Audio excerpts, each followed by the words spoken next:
Kelihatan belum ya? Sudah jelas Mbak Ika. Masih ada ya Pak Aninya. Iya nanti sampai udah jalan tadi saya tinggal takut masih ada ini. Oh iya, baik. Udah jelas Mbak. Nanti silahkan dimulai dari mungkin Mbak Ika mau memperkenalkan diri dulu gitu tentang backgroundnya. Ya, makasih Siap. Mbak Ika. Ya. Bismillahirrahmanirrahim. Assalamualaikum warahmatullahi wabarakatuh. Ya, segala puji bagi Allah. Hari ini saya sangat bersyukur atas kesempatan bisa berpartisipasi pada kegiatan yang diadakan oleh komunitas yang luar biasa, komunitas inspirasi muslimah, ya, dalam kegiatannya yang juga luar biasa ya, Better You ya, kelas intensif pengembangan diri. Mudah-mudahan dari kelas ini muncul ya, lahir muslimah-muslimah yang bisa menginspirasi dan menularkan kebaikan ya pada sekitarnya.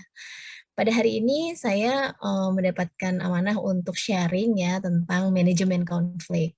Sebelumnya saya perkenalkan diri dulu. Saya Ika Malika, psikolog klinis dewasa lebih tepatnya. Sehari-hari saya berpraktik sebagai psikolog klinis dewasa di beberapa klinik. Ya, salah satunya di klinik universitas, salah satu universitas negeri.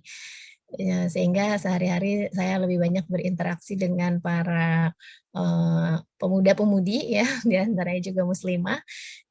Mudah-mudahan nanti kita juga bisa sharing ya dari pengalaman-pengalaman yang saya dapatkan di ruang konseling. Ya, selain memberikan layanan konseling ya sebagai psikolog klinis, saya juga terlibat dalam beberapa kali kegiatan-kegiatan psikoedukasi ya seperti saat ini dengan berbagai tema ya, antara lain tentang manajemen stres, manajemen emosi ya, self healing dan seterusnya yang juga terkait yang berkaitan dengan pengembangan diri khususnya di bidang psikologi. Baik, muslimah semua, kita mulai saja ya materi tentang manajemen konflik ini.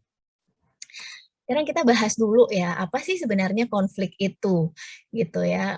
Kalau menurut Kamus Besar Bahasa Indonesia, konflik adalah percekcokan, pertentangan, atau perselisihan.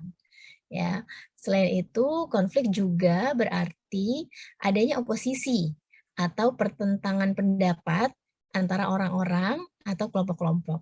Ya, saya seringkali menganalogikan ya konflik itu terjadi ketika ada dua tarik menarik gitu ya, yang satu ke kiri, yang satu ke kanan gitu ya. Makanya mengambil gambar tarik tambang ini ya, selama ada dua sisi yang menarik ke arah yang berlawanan gitu, maka ya akan terjadi pertentangan gitu dan atau memunculkan perbedaan. Nah, itulah yang dalam sehari-hari ya kita sebut sebagai sebuah konflik gitu.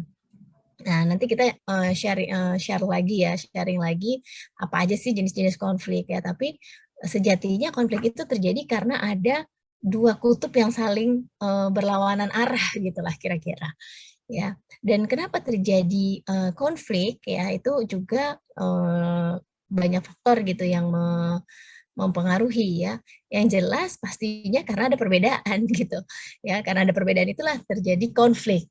Nah, entah itu perbedaan pribadi ya, kepribadian, karakter gitu ya, value, termasuk juga perbedaan interest, kepentingan dan seterusnya. Nah, karena konflik itu disebabkan adanya perbedaan, maka konflik adalah sesuatu yang mungkin nggak bisa terus kita hindari. Kenapa? Karena manusia itu pasti berbeda gitu kan ya. Ada individual differences gitu, ada perbedaan individu yang sejatinya memang nggak ada manusia yang sama gitu ya. Bahkan manusia yang kembar sekalipun gitu ya, walaupun kembarnya identik juga nggak bisa punya kesamaan yang 100%. Artinya ketika kita tidak bisa menghindari adanya perbedaan-perbedaan, maka kita juga perlu menyiapkan diri bahwa pasti dalam sehari-hari, dalam interaksi, kita akan menemukan juga konflik-konflik gitu. Sehingga jangan menghindari konflik ya, tapi justru kita latih bagaimana kemampuan kita memanage konflik tersebut. Dan, dalam sudut pandang lama gitu ya, konflik itu sesuatu yang buruk, dianggapnya sesuatu yang, perlu dihindari karena sifatnya destruktif gitu ya, dampaknya negatif, ya. Memang betul ya, konflik-konflik yang tidak bisa diatasi, mungkin menjadi destruktif, berdampak negatif ya, seperti mungkin menimbulkan kegelisahan, ketidaktenangan, menimbulkan perpecahan, seperti itu. Namun dalam sudut pandang baru gitu ya, psikologi positif salah satunya, konflik itu tidak melulu menjadi destruktif, tapi konflik juga bisa bersifat konstruktif gitu ya. Terutama ketika konflik bisa diatasi, konflik bisa dikelola, konflik bisa ditangani dengan baik ya. Sehingga dari konflik tersebut justru muncul pengenalan diri yang lebih baik dengan orang lain yang sebelumnya kita berkonflik. Bahkan dengan lebih kenal, ya hubungan menjadi lebih erat. Atau dengan konflik, justru dengan konflik yang terselesaikan ya, termanage, justru bisa muncul mungkin kreativitas, inovasi, dan produktivitas gitu ya, seperti itu. Jadi, mungkin kadang kita butuh konflik gitu ya, karena salah satunya juga, ketika kita berada dalam sebuah organisasi, ya ketika kita bergerak bersama, ketika ada konflik berarti kita melakukan sesuatu gitu. Kalau adem ayem aja gitu ya, jangan-jangan kita nggak melakukan sesuatu. Nah, karenanya, sekali lagi kita nggak bisa sepenuhnya menghindari konflik, tapi kita perlu untuk, terus melatih kemampuan kita me-manage konflik, ya. Oke. Nah, ini yang tadi saya sampaikan ya, konflik itu sebenarnya macam-macam ya. Yang pertama konflik, intrapersonal ya, konflik yang ada, yang terjadi dalam diri kita ya. Ini bisa terjadi ketika misalnya ada 2 hal yang sama-sama menarik gitu ya. Ketika kita, aduh, eee, mau pilih yang mana ya antara 2 hal yang menarik ini, itu mungkin terjadi konflik ya. Kalau pilih yang ini, aduh yang ini sayang nggak dipilih gitu ya. Ya walaupun dampaknya kecil tapi itu bisa dikatakan sebagai sebuah konflik. Atau konflik ketika harus memilih antara, yang satu menarik, yang satu menguntungkan, yang satu merugikan gitu ya. Kenapa jadi konflik, kan tinggal pilih aja yang menguntungkan, ya enggak juga ya, menguntungkan atau merugikannya kan bisa dalam berbagai sisi ya. Secara kognitif, secara pengetahuan tahu sih ini menguntungkan, tapi secara emosi, yang kita anggap merugikan ini menyenangkan untuk dilakukan gitu misalnya. Sederhana aja deh kalau kita misalnya lagi memprogram hidup sehat gitu ya, menjaga pola makan, konflik nih, sarapannya mau bubur, nyabu ya katanya ya, mau nyarap bubur atau nyarap buah gitu kan ya. Eee, nah, yang satu menguntungkan untuk pola hidup sehat gitu ya, buah-buahan, yang satu mungkin merugikan ketika harus mengurangi kalori gitu ya, soalnya bubur toppingnya banyak gitu. Mungkin itu juga bisa menimbulkan konflik dalam pribadi kita ya. Nah, juga termasuk konflik ketika dua-duanya, tidak menyenangkan atau merugikan. Itu juga bisa terjadi dalam, diri kita ya. Dua-duanya nggak enak, tapi harus milih, pilih yang mana ya gitu. Nah, itu juga bisa memunculkan konflik intrapersonal. Nah, kemudian, jenis konflik yang kedua, konflik interpersonal ya, konflik antar individu. Ini lebih nyata lagi ya, lebih obvious lagi bahwa pasti setiap orang, berbeda tadi ya, bahwa ada kepentingan yang berbeda, ada karakter yang berbeda, sangat mungkin terjadi konflik gitu ya, tadi ya tarik-menarik, karena ada, perbedaan-perbedaan tadi. Sehingga mungkin terjadi perselisihan, percekcokan, pertentangan, dan seterusnya. Ya, konflik interpersonal ini pun bisa terjadi dalam, ranah apapun gitu ya, dalam ranah pertemanan, dalam ranah, rekan kerja, dalam ranah keluarga gitu ya, orang tua dan anak ya, antar sesama anak, atau dalam ranah ya, hubungan hubungan sama istri gitu ya, pasangan, dan seterusnya. Guru dan siswa ya, dosen dan mahasiswa dan seterusnya, konflik interpersonal itu bisa terjadi, mmm, pasti nggak sepenuhnya bisa kita hindari. Nah, kemudian jenis yang lainnya juga konflik antar individu, antara individu dengan kelompok gitu ya.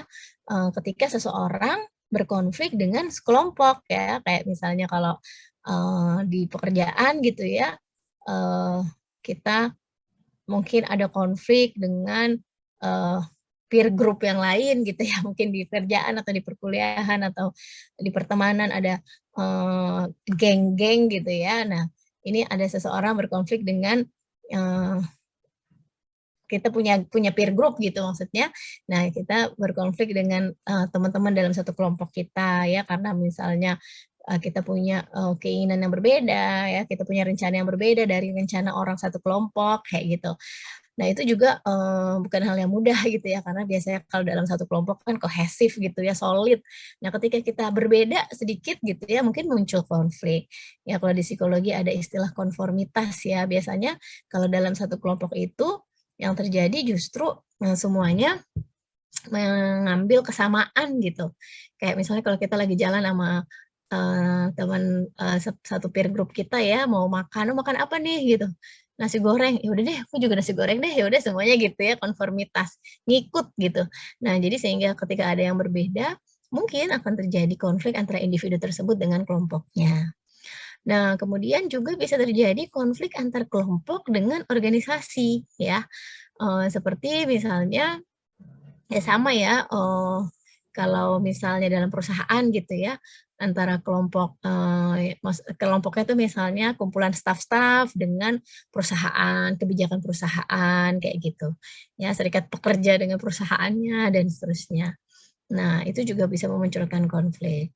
Atau konflik antar organisasi ya. Nah, seringkali ini di Indonesia kita juga sering melihat perpecahan gitu ya, karena, ada beberapa kelompok-kelompok orang atau organisasi-organisasi yang memang mementingkan gitu ya organisasinya dan seterusnya, atau bahkan melabel organisasi lain dengan hal-hal yang buruk dan seterusnya, dan itu mungkin memunculkan konflik. Atau kalau dalam psikologi politik, psikologi sosial gitu ya, nah ini biasanya yang terjadi pergesekan-pergesekan di masyarakat. Seperti itu. Jadi memang saya ingin menggambarkan bahwa konflik itu macam-macam gitu.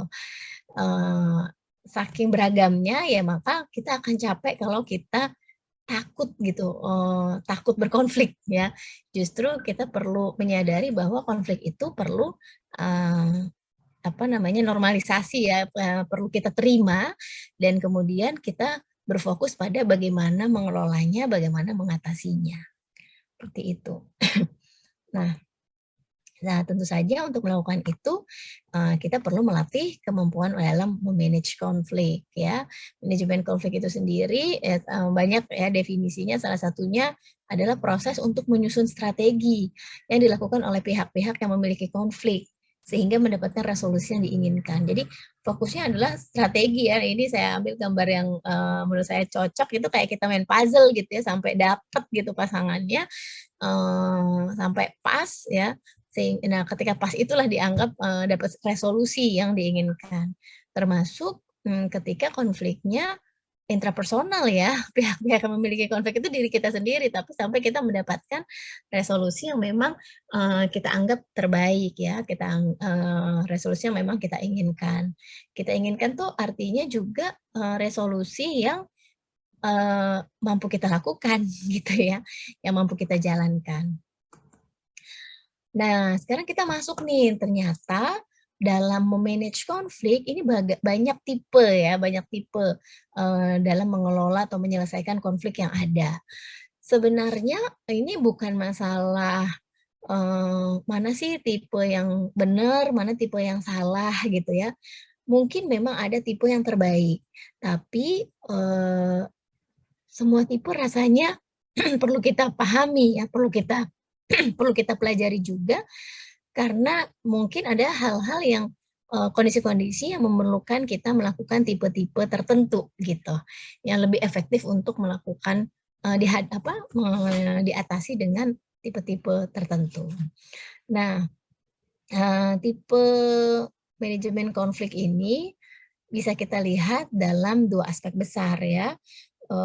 kalau dari bawah ke atas kita lihat ini dalam konteks assertiveness ya. Assertiveness ini berkaitan dengan kemampuan mengkomunikasikan pikiran, perasaan ya, mengkomunikasikan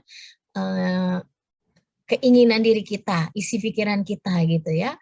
Nah, ada yang kemampuan atau tingkat deh ya, tingkat assertiveness-nya rendah sampai tingkat assertiveness-nya tinggi gitu. Nah, kemudian kalau kita lihat yang atas, sumbu horizontalnya ya, ini adalah aspek cooperativeness ya. Cooperativeness ini adalah bagaimana kita mencoba kooperatif, bekerja sama ya. Ada mulai dari tingkat cooperativeness-nya rendah sampai tingkat cooperativeness-nya tinggi ya. Teori lain juga mengatakan menyebutkan bahwa manajemen konflik ini berkaitan dengan kepedulian kita lebih besar ke arah mana. Kalau assertiveness ya ini concern to self. Jadi bagaimana kita punya kepedulian terhadap diri kita, tadi ya pikiran kita, perasaan kita, keinginan kita. Nah, concern terhadap diri, terhadap keinginan diri yang dari mulai level rendah sampai level tertinggi. Dan cooperativeness ini ada yang menyebutnya sebagai concern to others ya. Jadi kepedulian kita ke orang lain, makanya kita mau kooperatif ya, mau kerjasama. Ada yang tingkat kepeduliannya rendah sampai tinggi gitu. Nah, dari dua sumbu ini ya kita bisa membedakan gaya-gaya manajemen konflik seseorang atau gaya manajemen konflik yang kita lakukan. Ya, yang pertama adalah competing ya. Ini adalah ketika kita berkompetisi dalam menyelesaikan konflik. Apa nih maksudnya competing? Ya, competing adalah ketika kita ya mencoba menyelesaikan konflik dengan mengutamakan kepentingan diri kita gitu ya. Jadi assertiveness-nya tinggi, concern to self-nya tinggi. Tapi kooperatif atau kerjasama atau concern kita ke orang lain rendah gitu. Competing kan berkompetisi ya. Jadi yang penting saya menang gitu ya. Jadi kalau ada konflik gimana caranya keinginan saya terpenuhi? Gimana caranya pikiran saya atau ide saya yang dipakai? Gitu, berkompetisi ya, ingin memenangkan konflik tersebut gitu. Nah, jelek nggak sih gitu ya, baik atau buruknya ya tergantung situasi. Bahkan kadangkala kalau dalam perusahaan gitu ya, konflik-konflik ini distimulasi ya untuk meningkatkan competitiveness sehingga meningkatkan produktivitas karyawan atau pegawai. Walaupun ini tidak menjadi sesuatu yang terus-menerus dilakukan ya, kan akhirnya nanti tidak ada bonding atau team building yang pasti kurang baik ya, tapi ada beberapa kondisi yang mungkin itu memang diberlakukan ya.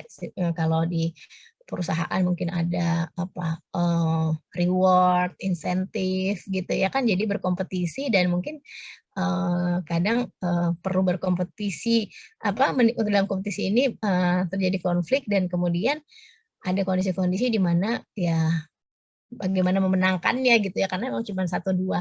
Nah, tapi memang ketika kita melakukan pola competing, gaya manajemen konflik ini, ya kita perlu kalau dalam Islam ya sebagai muslimah kita perlu memperhatikan adab-adabnya gitu kan ya. Sehingga tidak menyakiti orang lain. Nah, gaya yang kedua adalah avoiding. Avoiding ini menghindar ya, artinya ya menghindari konflik gitu. Makanya assertiveness-nya juga rendah, cooperativeness-nya juga rendah karena nggak mau ngapa-ngapain gitu. Ya udah diemin aja. Kalau ada konflik ya udah biarin gitu ya. Dan menghindari konflik ini memang bisa dikatakan ya nggak melakukan apa-apa ketika ada konflik gitu ya, bahkan seakan-akan gitu menganggap konflik itu nggak ada. Nah, pastinya ini secara umum nggak boleh sering dilakukan gitu ya, karena ketika kita menghindari konflik terus sumber konflik yang nggak terselesaikan, masalah yang menjadi sumber konflik yang nggak terselesaikan, bisa jadi masalahnya menumpuk. Tapi ada kondisi-kondisi di mana mungkin kita melakukan gaya avoiding ini dalam memanage konflik, yaitu ketika ya konflik atau sumber masalah yang menjadi sumber konflik ini kalau dihadapi cost-nya lebih besar gitu. Ya, resiko untuk menghadapinya lebih besar daripada didiamkan gitu ya. Nah, jadi mungkin ini gaya ini dilakukan. Atau bisa jadi gaya ini seakan-akan dilakukan ya, avoiding, seakan-akan menghindari, tapi sesungguhnya ini seperti jeda sejenak gitu ya, untuk mencari waktu dan strategi yang tepat gitu. Tapi sebenarnya kalau avoiding sih lebih ke menghindari sama sekali ya. Mungkin pernah dengar ya time heals gitu ya.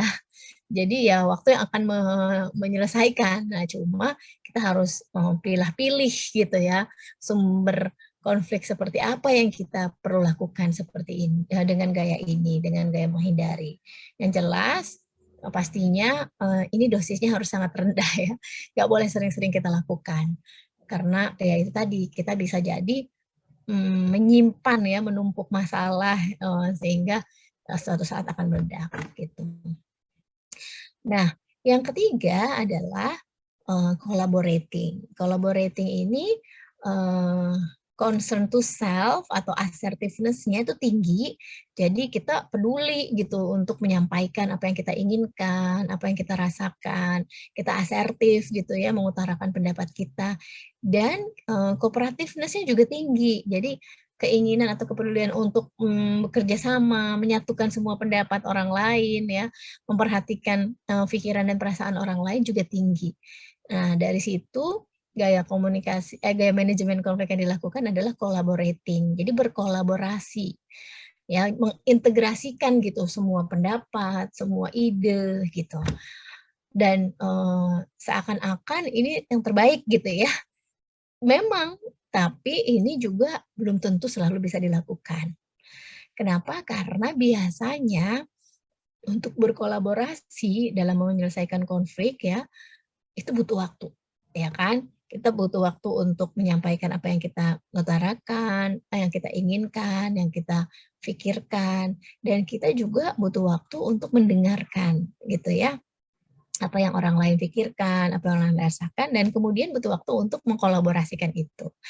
Nah, jadi memang ini yang paling ideal kayaknya gitu ya, tapi belum tentu bisa terus dilakukan karena terkadang ada masalah-masalah yang menjadi sumber konflik yang butuh diselesaikan dengan cepat. Nah, kemudian tipe keempat adalah accommodating. Accommodating ini ketika kita gak terlalu mementingkan keinginan atau pikiran atau perasaan diri kita. Makanya assertiveness-nya rendah. Tapi kita lebih mementingkan keinginan atau sudut pandang atau pikiran orang lain. Makanya cooperativeness-nya berkooperatif kerjasama dengan orang lainnya tinggi. Jadi kita mencoba mengakomodasi, ya udah orang lain maunya apa gitu ya. Nah, tentu saja kalau ini sering dilakukan juga bisa menimbulkan masalah ya, bahwa kita akhirnya memendam gitu ya, memendam perasaan, memendam pikiran, dan itu bisa jadi sesuatu yang juga berbahaya dalam jangka waktu panjang.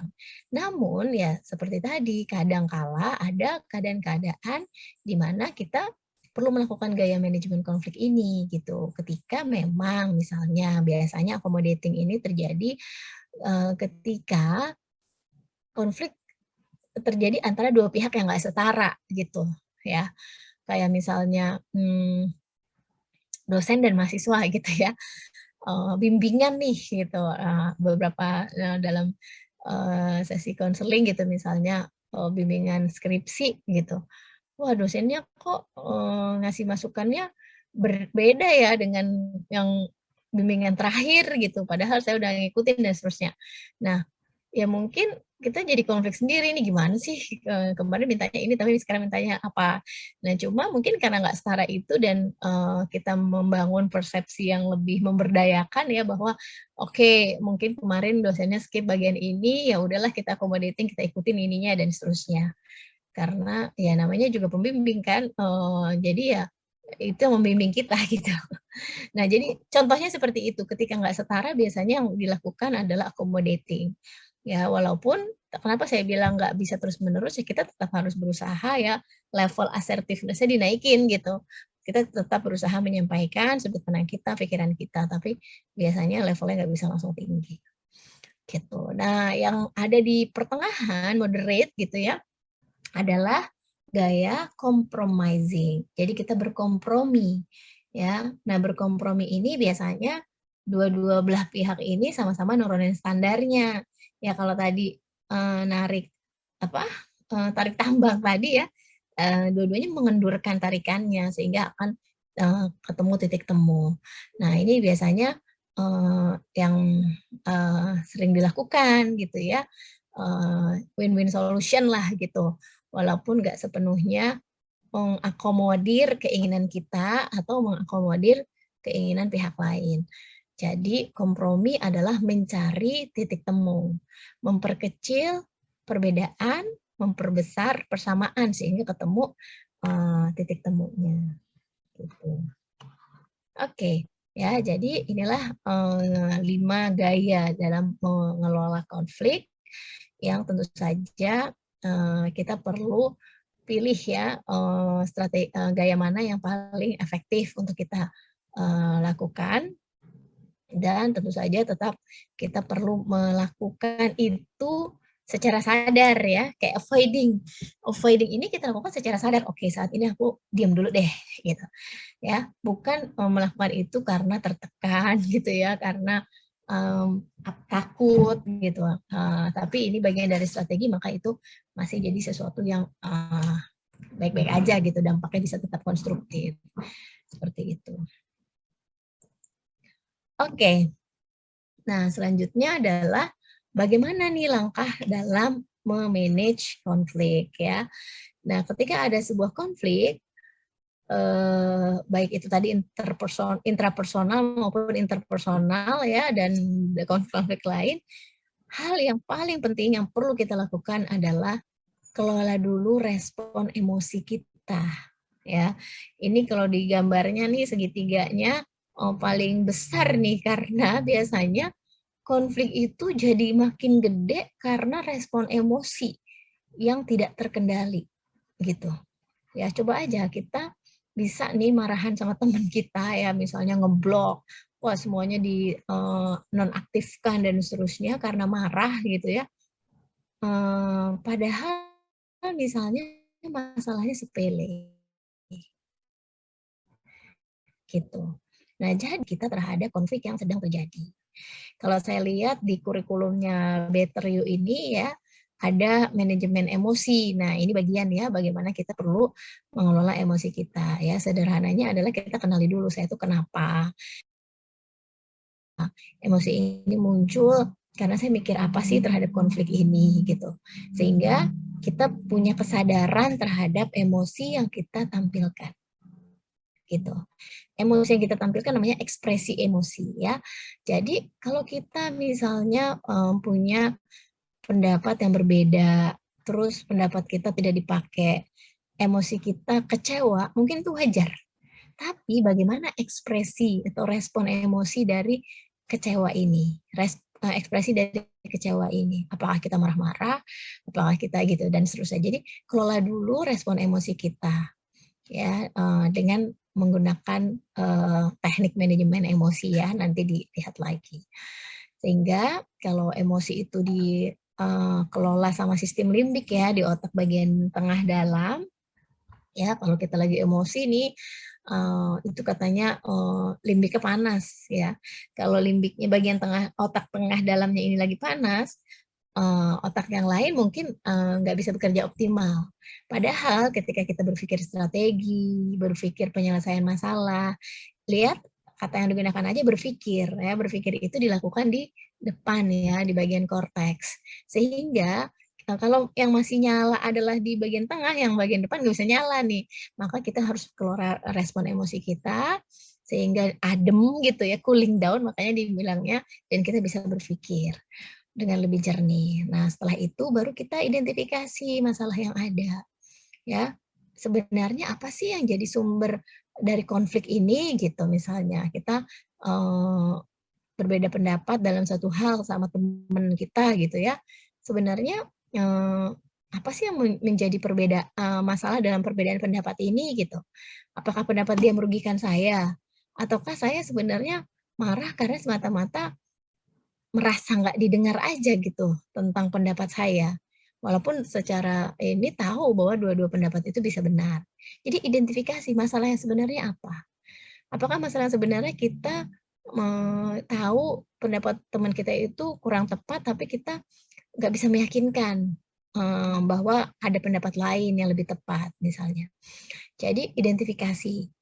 Identifikasi ini juga semacam kita mengerucutkan masalah gitu ya, karena biasanya masalah itu kan berdampak ya, misalnya kita berbeda pendapat dalam apa ya, kalau dalam organisasi lah gitu ya, cari dana gitu misalnya, kita berbeda pendapat dalam menentukan mau gimana nih, mau cari donasi apa kita jualan kayak gitu ya.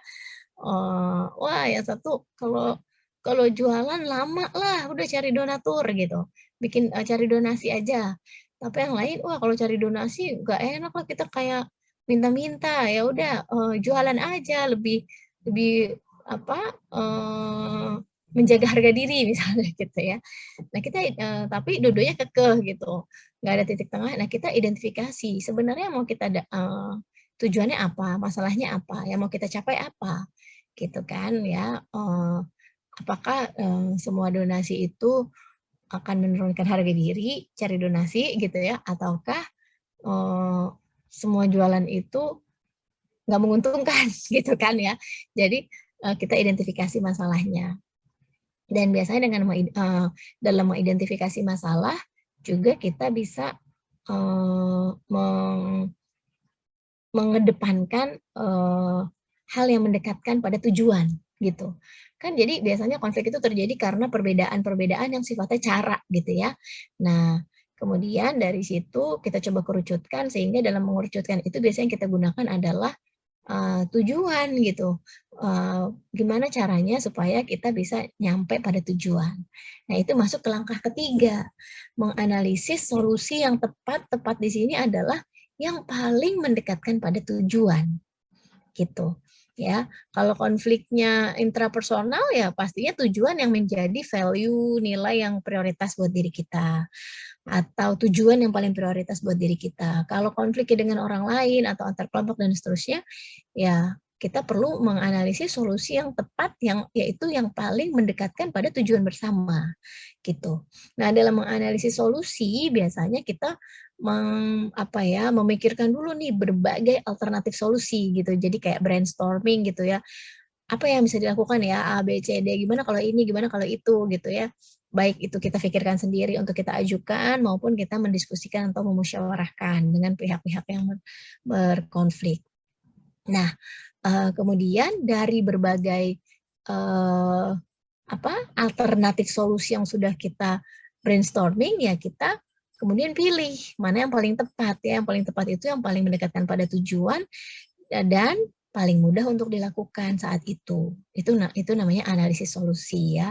Jadi memang diawali dengan brainstorming, dan ketika brainstorming itu nggak usah dipatahkan dulu ya, tapi ketika sudah muncul gitu ya berbagai alternatifnya, baru kita kritisi gitu, mana yang paling mudah untuk dilakukan, mana yang paling mendekatkan pada tujuan. Nah, kemudian langkah selanjutnya yang juga paling penting gitu ya adalah melaksanakan solusi yang sudah disepakati atau solusi yang sudah dipilih tadi dari berbagai alternatif yang ada. Karena biasanya di manajemen konflik juga skipnya tuh di sini gitu, konfliknya nggak terselesaikan karena cuma selesai dalam tataran wacana aja gitu. Ketika didiskusikan sih, oh iya ya udah deh kita gini, oke berarti kita gini ya gitu. Tapi nggak dilaksanakan. Ya, sesederhana misalnya kita konflik sama temen, terus marahan, males ngomong gitu ya, 2 hari, 3 hari ya maksimal kalau sesama muslim kan. Ya udah kalau gitu kita, biasa lagi ya, udah ya kita, 0-0 ya, misalnya kayak gitu. Ya udah kita ngobrol biasa lagi, tapi nggak ada yang mulai gitu, nggak dilaksanakan tuh ngobrol biasanya lagi ya, nggak menyapa lagi, karena pasti kan ada kecanggungan dan seterusnya ya, makanya kelola respon emosi itu yang pertama. Tapi memang untuk me-manage konflik ya harus ada action ya, laksanakan solusi yang sudah disepakati gitu, sehingga memang kita bisa melihat apa sih dampak dari solusi yang udah kita lakukan ini. Nah, itulah, dampak itulah yang kemudian kita evaluasi. Seringkali ya kalau dalam sesi konseling nih, kan biasanya, psikolog membantu ya kalau udah bingung dan seterusnya, psikolog nih tugasnya memfasilitasi ya untuk memikirkan ini misalnya, "Oke, berarti kamu mau gimana?" "Ya udah Mbak, saya maafin deh, besok saya unblock deh," gitu ya. Tapi nggak dilakukan, kenapa? Pas udah di sesi berikutnya, saya belum ini sih Mbak," gitu. Ya karena saya takut aja, takut nanti dia tolak, takut nanti saya udah baik tapi responnya jelek gitu kan. Nah, itulah pentingnya action. Action itu untuk membuktikan apakah yang kita pikirkan itu akan terjadi atau enggak, gitu. Jadi just do it, laksanakan solusi yang udah kita pilih, laksanakan solusi yang udah kita sepakati. Kalau ada hal-hal yang kayaknya nggak sesuai dengan, tujuan kita dari memilih solusi ini, itu adanya di bagian evaluasi. Ya udah kita evaluasi, kita pelajari, relearn ya, kita belajar kembali dan mencari kembali solusi mana yang lebih tepat, gitu. Jadi manajemen konflik ini memang ya butuh keberanian untuk menghadapi konflik gitu ya. Sehingga ketika apa yang kita pikirkan itu bisa yang kita laksanakan nggak sesuai dengan hasil yang kita bayangkan, ya itu ada di evaluasi untuk kita coba lagi alternatif yang baik. Nah, kemudian ini terakhir ya, tips sederhana untuk mengelola konflik ya, terutama ketika konfliknya ini berkaitan dengan orang lain.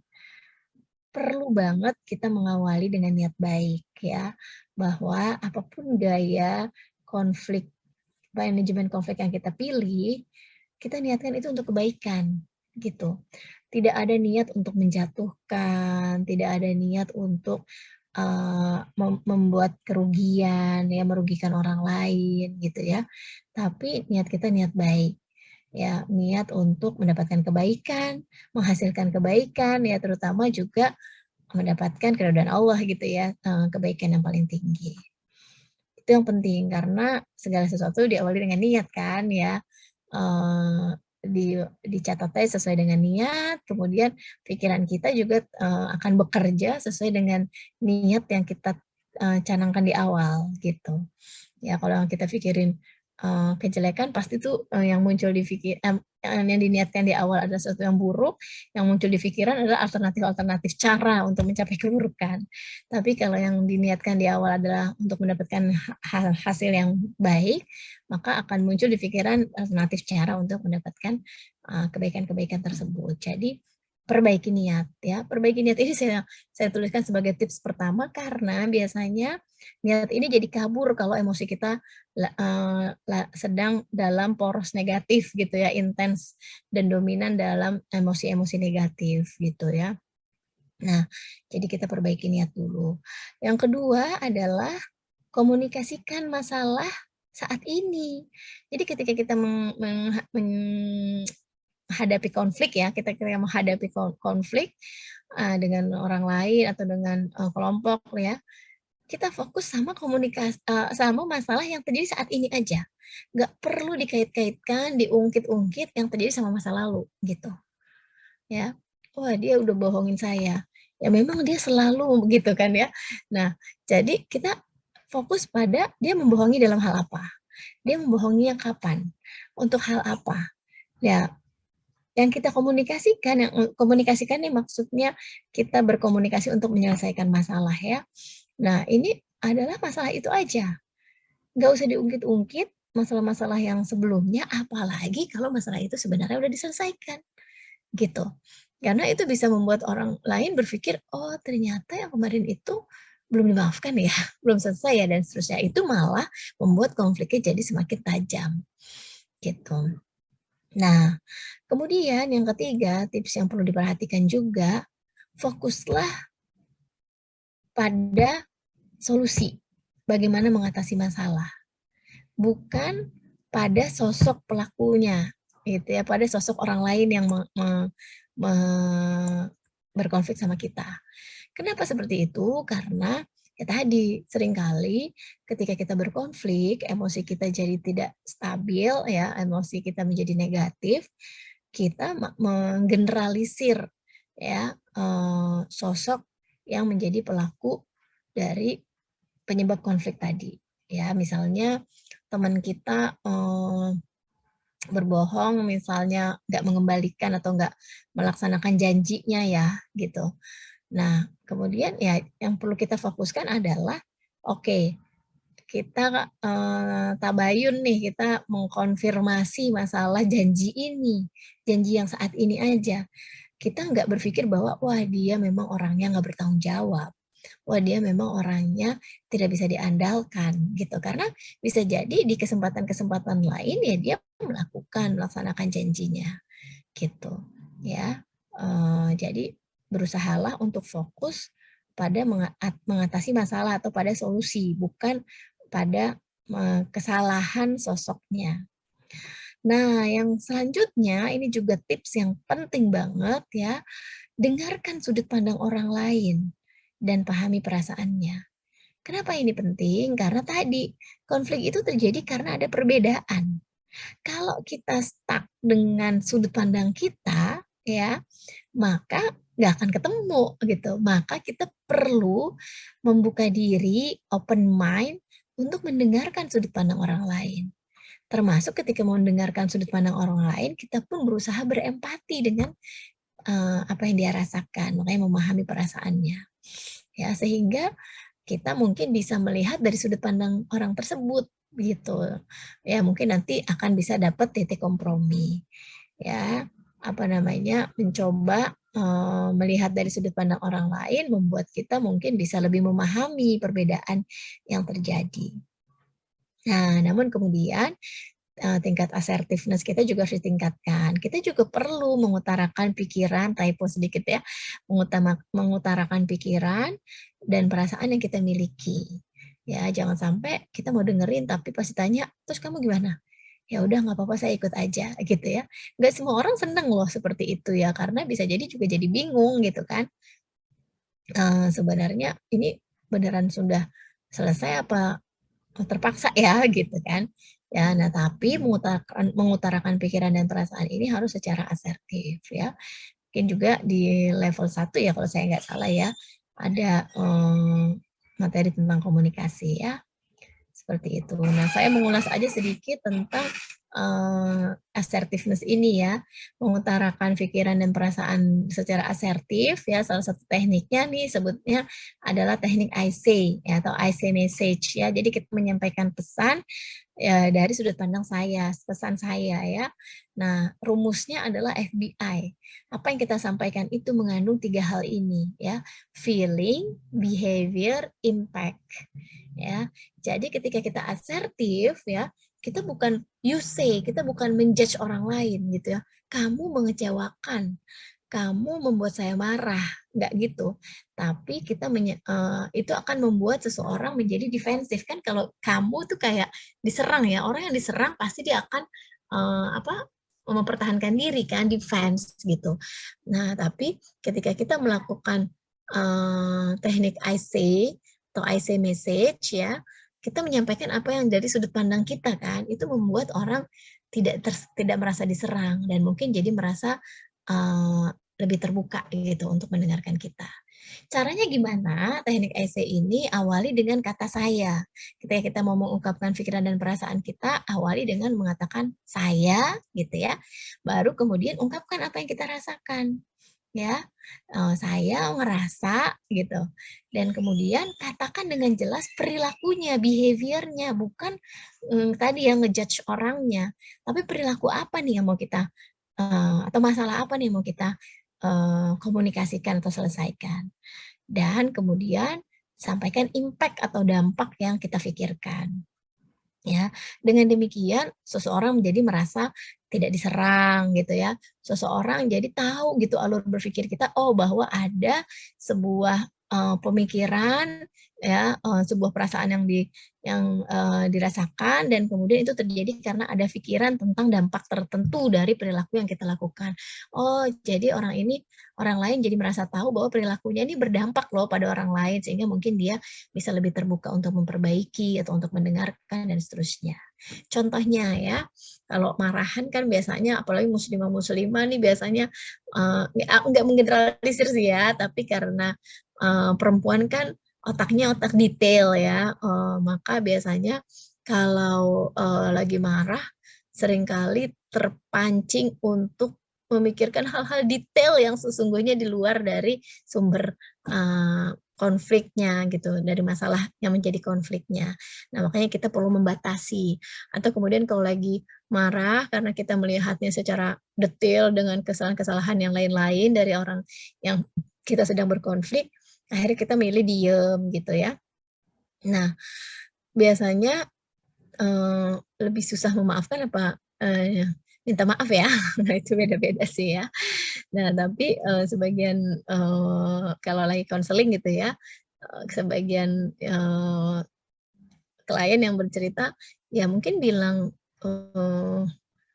minta maaf kayaknya gampang, tapi memaafkan apa yang udah di dalam udah menyakiti di dalam hati tuh butuh waktu gitu.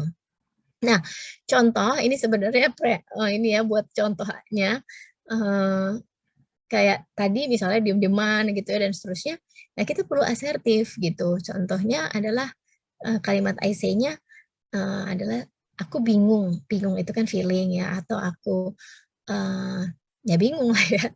"Aku bingung kalau kamu nggak ngomong keinginanmu." Nah, tidak membicarakan atau tidak menyampaikan apa yang diinginkan kan behavior ya, bukan, "Aku bingung deh sama sikap kamu." Nah, sikap yang mana nih? Gitu kan, ya. Atau misalnya, "Aku bingung kalau kamu cuma diam dan cemberut." Nah, kan jelas ya, "Aku bingung kalau kamu nggak menjawab, chat aku." Gitu ya. Nah, itu jelas gitu. Tapi kalau, "Aku bingung kalau dicuekin." Dicuekin tuh apa? Ya, atau kalau kamu cuek, nah itu lebih lebih men-judge atau melabel lagi ya. Jadi, sampaikan perasaan kita dan sampaikan perilaku mana yang mau kita bahas gitu. Nah, dan kemudian sampaikan kenapa kita bingung dengan perilaku itu, karena ada impact-nya gitu. Karena saya jadi tidak tahu harus melakukan apa, gitu. Ya, karena saya jadi serba salah untuk melakukan apa gitu ya. Jadi kita ngasih tahu bahwa ini bukan tentang kamu aja loh, ini juga tentang diri saya yang jadinya, bingung juga gitu ya. Nah ini contoh aja tadi berkaitan dengan bagaimana tips bahwa kita perlu mendengarkan, tapi kita perlu juga menyampaikan dengan asertif ya. Nah terakhir, eee buat saya ya, dari pengalaman pribadi maupun pengalaman bersama, sahabat-sahabat yang menjadi klien di ruang konseling, dalam mengatasi konflik, memaafkan dan menyiapkan hati yang lapang adalah kunci untuk mampu mengatasi konflik. Terima kasih, semoga sesi ini bermanfaat untuk teman-teman dan kita bisa berdamai dengan konflik-konflik yang terjadi di sekitar kita. Mohon maaf kalau ada kekurangan. Assalamualaikum warahmatullahi wabarakatuh.